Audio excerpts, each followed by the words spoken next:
പെട്ടെന്നൊരു ദിവസം അനൂപിനെ കാണുകയാണ്. അനൂപിനെ അങ്ങനെ ഞാൻ ചെറിയ ചെറിയ വേദികൾ ചെയ്ത് അങ്ങനെ അല്ല, ഒരു ദിവസം നോക്കുമ്പോൾ ഏതോ നസീർക്കയുടെ കൂടെയോ ഏതോ അല്ല ആരുടെ കൂടെ ആയിരുന്നു അനൂപിനെ ആദ്യം കണ്ടത് ഞാൻ ഓർക്കുന്നില്ല. ഒരു പയ്യൻ വരുന്നു, പയ്യൻ വന്നിട്ട് ഒരു പൊളിക്കാൻ അങ്ങ് തുടങ്ങിയിട്ട് ഉഗ്രൻ ശബ്ദാനുകരണങ്ങൾ, നമ്മൾ ആരും അത്ര എളുപ്പത്തിൽ ചെയ്യാത്ത, അതുവരെ ചെയ്ത് കേട്ടിട്ടില്ലാത്ത ശബ്ദങ്ങൾ പെർഫെക്റ്റ് ആയിട്ട് ചെയ്യുന്നു. അന്ന് ഞാൻ അനൂപിനെയൊക്കെ ശ്രദ്ധിച്ചു. അത് കഴിഞ്ഞിട്ട് എല്ലാവർക്കും പെട്ടെന്ന് അനൂപിനെ കണ്ടാൽ ഓർക്കും, അല്ലെങ്കിൽ അനൂപിനെ ഏറ്റവും കൂടുതൽ തിയേറ്ററിൽ ചിരികിട്ടിയ ഒരു വേഷം എന്ന് പറയുന്നത് ആക്ഷൻ ഹീറോ ബിജു എന്ന് പറയുന്ന സിനിമയിൽ ഒരു ചീട്ടുകളി സംഘത്തിനെ ഓടിക്കുന്നുണ്ട്. നെവിൻ ഓടിക്കുമ്പോൾ ആ കൂട്ടത്തിൽ കാല് വയ്യാത്ത ഒരാളായിട്ട് ഓടിക്കൊണ്ട് അനൂപ് പറയുന്നുണ്ട്, സാറേ എന്നെ എപ്പോ വേണേലും പിടിക്കാമല്ലോ, ബാക്കിയുള്ളവന്മാരെ പിടിക്കേ എന്ന് പറഞ്ഞുകൊണ്ട് ഓടുന്ന ആളാണ് അനൂപ് പാല. അനൂപ്, എന്തുണ്ട് മിമിക്രി വിശേഷങ്ങൾ? പുതിയത് കുറെ പരീക്ഷണങ്ങൾ നടന്നുകൊണ്ടിരിക്കുന്നു. പഴയതെല്ലാം ക്ലാരിറ്റി പോകാതെ നോക്കുക എന്നുള്ള, പഴയതിന്റെ ക്ലാരിറ്റി പോകാതെ നോക്കുന്നു, പുതിയതിന്റെ പരീക്ഷണം നടക്കുന്നു. കാര്യമാണത്. ഒരുപാട് ചെയ്യുന്നതിലല്ലേ ചെയ്യുന്നത് ആൾക്കാരിലേക്ക് എത്തുന്നതിൽ. ഞാൻ ശരിക്കും പറഞ്ഞ ഒരുപാട് സാധനം ചെയ്തിട്ട് അവര് പറയും ഇത് വേണ്ട, വേറെ സംഭവം മതി. അതായത് കുറെ അങ്ങനത്തെ കൂട്ടുകാരുണ്ട് പറഞ്ഞു തരാനായിട്ട്. അതായത് മോശമാണെങ്കിൽ മോശമാണെന്ന് പറഞ്ഞു തരാനുള്ള കൂട്ടുകാരുള്ളതുകൊണ്ടാണ് ശരിക്കും പറഞ്ഞാൽ. ഞങ്ങൾക്കൊക്കെ മോശം മാത്രം പറയുന്ന കുറെ കൂട്ടുകാരുണ്ട് അല്ലേ? അനൂപിന്റെ പ്രകടനം ചേട്ടനും കണ്ടിട്ടുള്ളത്? സ്റ്റേജിൽ കണ്ടിട്ടുണ്ട്, ഇഷ്ടം പോലെ ചെയ്തിട്ടുണ്ട്. അനൂപ്, വേറെ പുതിയ സിനിമകൾ വിശേഷങ്ങൾ? പുതിയത് ഒന്ന് രണ്ടെണ്ണം ഇങ്ങനെ പറഞ്ഞൊക്കെ വെച്ചിട്ടുണ്ട്. അത് കോവിഡിന്റെ സമയത്ത് കുറച്ച് നീണ്ടൊക്കെ പോയി. അതെ, അനൂപിന്റെ പ്രകടനങ്ങൾ എന്തെങ്കിലും ഉണ്ടോ അനൂപ് ഞങ്ങൾക്ക് വേണ്ടി ഇന്ന്? തീർച്ചയായിട്ടും നമ്മുടെ ശരിക്കും ഞാൻ സലീമേട്ടനെ അനുകരിച്ചുകൊണ്ടാണ് മിമിക്രിയിലേക്ക് വരുന്നത്. അതെ, സലീമേട്ടന്റെ ശബ്ദം ഒന്ന് ചെയ്യാം. അതെ, അദ്ദേഹത്തിന്റെ ശബ്ദത്തിന് ഡയലോഗുകൾക്ക് ഒരു പ്രത്യേകതയുണ്ട്. നാടക ഡയലോഗുകൾ പോലെ ഒരു വേരിയേഷൻ ഉണ്ട്. അതായത് ചട്ടമ്പിനാട് എന്ന് പറയുന്ന സിനിമയ്ക്കകത്ത് അദ്ദേഹം വാ തുറന്നു കഴിഞ്ഞാൽ നമ്മൾ ചിരിക്കും. അതിനകത്ത് ഒരു ഹിറ്റായ ഒരു ഡയലോഗ് ഉണ്ട്. ഇന്നലെ കാവിൽ കഥകളി കാണാൻ പോയില്ലായിരുന്നുവെങ്കിൽ എന്താക്കുമായിരുന്നു ആശാന്റെ മക്കളുടെ കത്ത് എന്നും ഈ വരാന്തേക്കൾ തുടങ്ങി ഞാൻ ഒരിറ്റ സ്നേഹത്തിന് നടത്തറ വാസിന്റെ വീട്ടിൽ പോയില്ലായിരുന്നുവെങ്കിൽ എന്താക്കുമായിരുന്നു എന്റെ കത്ത്. കേക്കാം കേക്കാം മല്ലയെന്ന് വിളിച്ചേ ഞങ്ങളോട് വേണ്ടായിരുന്നു മല്ലയ്യ, വേണ്ടായിരുന്നു.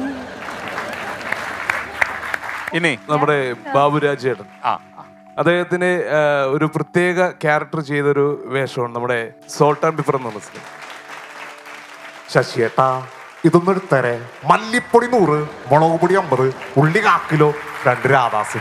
സാറ് പോയിട്ട് എത്ര ദിവസമായി? മിനിഞ്ഞാന്ന് സാറ് വരുന്നു കരുതി നല്ല നാടൻ കോഴിക്കറി ഉണ്ടാക്കി വെച്ചു. എന്നിട്ടെന്താ ഞാൻ തന്നെ കഴിച്ചു തീർത്തു. സാറിന് മൊബൈൽ ഫോൺ വാങ്ങിക്കൂടെ? അല്ലെങ്കിലും കുടിയന്മാർക്ക് ചോദിക്കാനും പറയാനും ആരും ഇല്ലല്ല. ഈ കൂടെ തന്നെ കോമഡി സിനിമകളിലേക്ക് വഴിമാറിയ ആളാണ് നമ്മുടെ ഭീമൻ രഘുചേട്ടൻ. അദ്ദേഹത്തിന്റെ ആ പഴയകാല ശബ്ദം എന്ന് പറഞ്ഞാൽ അറിയാലോ ചേട്ടൻ. വരണം ശ്രദ്ധയുടൻ തന്നെ ഞാൻ കാത്തിരിക്കുമായിരുന്നു. എന്നെ ഇങ്ങോട്ട് ട്രാൻസ്ഫർ ചെയ്ത നീയാണെന്ന് അറിഞ്ഞത് മുതൽ വിനാശകാലേ വിപരീത ബുദ്ധി. അദ്ദേഹം കോമഡി സിനിമകൾക്ക് വഴിമാറിയപ്പോഴത്തേക്കും അദ്ദേഹത്തിന്റെ ആ ശബ്ദം അങ്ങ് വേറൊരു ടോണിലേക്ക് മാറി. ഭാവം മാത്രമല്ല, ശബ്ദവും ഒരു ചേഞ്ച് ആയി. കോമഡി സിനിമകളിലെ വോയിസ് ഏകദേശം ഇങ്ങനെയാ. നിനക്ക് പഴയകാല വില്ലന്മാരെ പൂച്ച വളരേ, അളിയോ ചതിക്കല്ലേ, അളിയനെ ഈ കൊട്ടാരത്തിൽ കൊണ്ടുവന്ന ഇപ്പൊ ഞങ്ങള് കൊട്ടാരത്തിന് വെളിയിലും അളിയൻ അന്തപ്പുരത്തിലും, അളിയോ ചതിക്കല്ലേ. പിന്നെ നന്നായിട്ട് പാട്ട് പാടുന്ന ആളാണ് നമ്മുടെ ഭീമൻ രഘുചേട്ടൻ. ഈ അടുത്ത് ഹിറ്റായ ദർശന എന്ന് പറയുന്ന ഗാനം ചേട്ടൻ പാടുകയാണെങ്കിൽ എങ്ങനെയായിരിക്കും നോക്കാം. ചേട്ടൻ പാടിയിട്ടുണ്ടോന്ന് എനിക്കറിയത്തില്ല, അതെങ്ങനെയായിരിക്കും ഞാൻ ശ്രമിക്കുകയാണ്.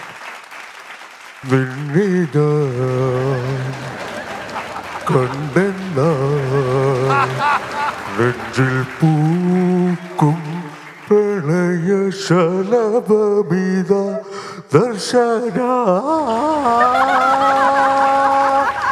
സർവം പദാഹിൻ സായുജ്യം ദർശന എൻ ജീവന സായുജ്യം ദർശന പ്രേമാമൃതം എന്നിലേകു ദർശന.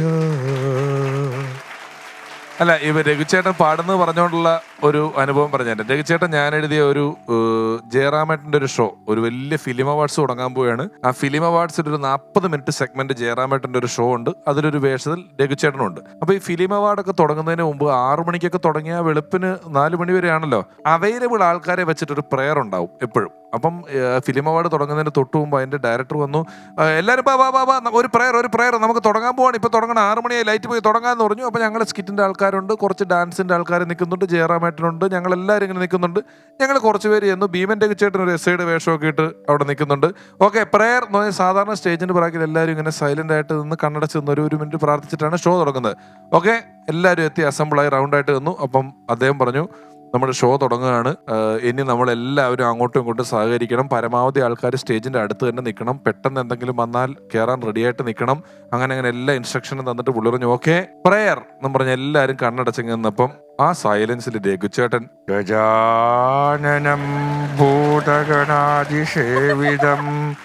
അത് എസ്ഐയുടെ കോസ്റ്റ്യൂമില് തൊപ്പിയിട്ട് നിന്നിട്ട് ഒരു പ്രയർ പൊളിഞ്ഞു പോയി. പ്രയർ പൊളിഞ്ഞ് ഞാൻ നോക്കുമ്പോ ജയറാമേട്ടൻ എന്നും പറഞ്ഞൊരു ഒറ്റ ഓട്ട സൈഡിൽ നിന്ന് 4 ചെതറി ഓടി പ്രയർ പൊളിഞ്ഞിട്ട് എല്ലാവരും കൂടെ. ഓക്കെ, പറഞ്ഞെന്നുള്ളൂ ഈ സമയത്ത്. ഇനി അടുത്തത് നമ്മുടെ ശശി കലിംഗ ചേട്ടന്റെ ശബ്ദം. അതെ, ഇത് കുറച്ച് വരാല കൊടമ്പടി ഇട്ട് വെച്ച കിടക്കും നമ്പരത്തെ പോലെ തീറ്റയുടെ പ്രസവമായിരുന്നു. കൊച്ചിന്റെ അച്ഛന്റെ രമേശാണോ ബാബു ആണോ നിന്നറിയാം. നിന്നോട് ഞാൻ ആ പച്ചക്കോടലിൽ ചമന്ന മത്ത് പിടിപ്പിച്ച പാർട്ടി വേറെ എടുത്തോണ്ട് വരാല്ലോ പറഞ്ഞ അന്തോണി ബ്ലഡി ഫൂൾ. ഇനി നമ്മുടെ അനൂപ് ചന്ദ്രൻ, അദ്ദേഹത്തിന്റെ ഒരു നടപ്പിനൊരു പ്രത്യേകതയുണ്ട്. അതായത് സ്റ്റേജിലേക്ക് വരുമ്പോഴത്തേക്കും നമുക്ക് നിഴല് കാണുമ്പോൾ മനസ്സിലാവും ഈ വരുന്ന ആരാണെന്ന്. അദ്ദേഹത്തിന്റെ നടപ്പ് ഏകദേശം അത് ഇങ്ങനെയായിരിക്കും. അടിയ ഫസ്റ്റ് വീക്ക് അവനോട് സുഷമയുടെ കല്യാണം അളിയാ നാളെ. അവക്കറിയാമോ എന്ന് എനിക്കറിയില്ല. കഴിഞ്ഞ 2 വർഷമായി ഞാനവളെ പ്രേമിക്കാന്നളിയാ.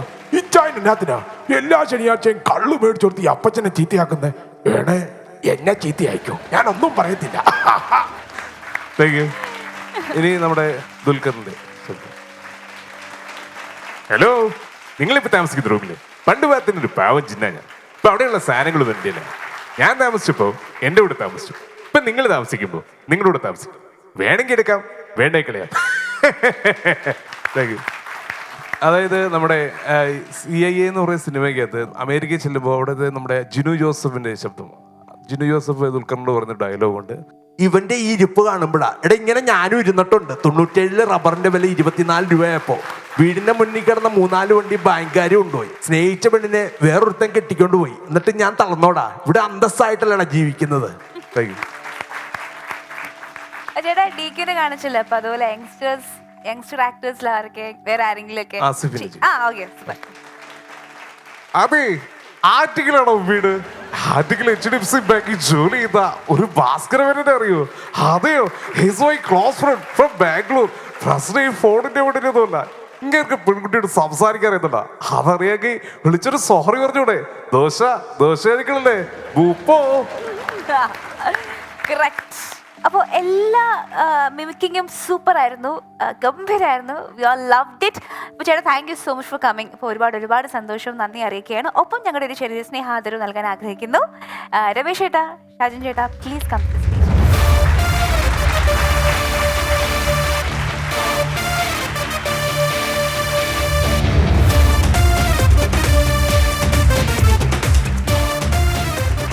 ശ്രീ അനൂപ് പാല, ഈ ഒരു സെഗ്മെന്റിൽ വന്നിട്ടുള്ള പല പ്രതിഭകളും എത്തുമ്പോൾ നമുക്ക് അവരോടൊപ്പം ഒരുപാട് വേദികൾ പങ്കിട്ട കഥകൾ പറയാനും മറ്റുമൊക്കെ ഉണ്ടാവും. പക്ഷെ ഒരുപാട് വേദികളിൽ ഒന്നിച്ചുണ്ടായിട്ടില്ലെങ്കിലും ഉണ്ടായ വേദികൾ എന്നും ഓർമ്മയിൽ നിൽക്കുന്നതാണ്. കാരണം അത്രയും പ്രതിഭയോടുകൂടി എനിക്ക് തോന്നുന്നു ആറ്റുകാൽ ക്ഷേത്രത്തിലേക്ക് പ്രോഗ്രാം, ആറ്റുകാൽ ക്ഷേത്രത്തിലെ പ്രോഗ്രാം എന്നൊക്കെ പറഞ്ഞാൽ കടല് പോലെ ജനമാണ്. അവിടെ അനൂപാല നിന്ന് കൺവെൻഷൻ നടത്തുന്ന പോലെ അനൂപാല പറയുന്നു, ആളുകൾ കൈയടിക്കുന്നു, അനൂപാല പറയുന്നു, ആളുകൾ കൈയടിക്കുന്നു. അങ്ങനെ ഇദ്ദേഹം പ്രകടനം കാഴ്ചവെക്കുന്നത് ഞാൻ നിന്ന് നേരിട്ട് സാക്ഷ്യം വഹിച്ച് കണ്ടിട്ടുള്ളതാണ്. അന്നും ഇന്നും ഏറ്റവും പുതിയ എന്തെങ്കിലും വന്ന് വേദിയിൽ കയറിയാൽ ഒരു പുതിയ ഇനം എന്തെങ്കിലും കാഴ്ചവെക്കാതെ അനൂപ് എന്ന ഈ യുവപ്രതിഭ വേദി വിട്ട് പോകാറില്ല. തുടർന്നും ഇനിയും അങ്ങോട്ട് ഒരുപാട് ഉയരങ്ങൾ അദ്ദേഹത്തിന്റെ ജീവിതത്തിൽ ഉണ്ടാകട്ടെ എന്ന് ആത്മാർത്ഥമായി ആശംസിച്ചുകൊണ്ട് പ്രാർത്ഥിച്ചുകൊണ്ട് ഒരുപാട് കഥകൾ പറഞ്ഞല്ല ഇന്ന് അനൂപ് ഇവിടെ വന്നപ്പോൾ നമ്മുടെ സമയം മാറിക്കിട്ടിയത് അനൂപിന്റെ പ്രകടനങ്ങൾ കണ്ടു തന്നെയാണ്. ഇനിയും അനുവദിച്ച ഒരു മണിക്കൂർ നിന്ന് ഒറ്റയ്ക്ക് 1 man ഷോ ചെയ്യാനുള്ള ആളാണ് ഈ നിൽക്കുന്നത്. നമുക്ക് സമയമില്ലാത്തതുകൊണ്ട് നമ്മൾ അദ്ദേഹത്തെ നമ്മളുടെ ചെറിയ ആദരവ് ഇപ്പോൾ നൽകുകയാണ് അദ്ദേഹത്തിന്.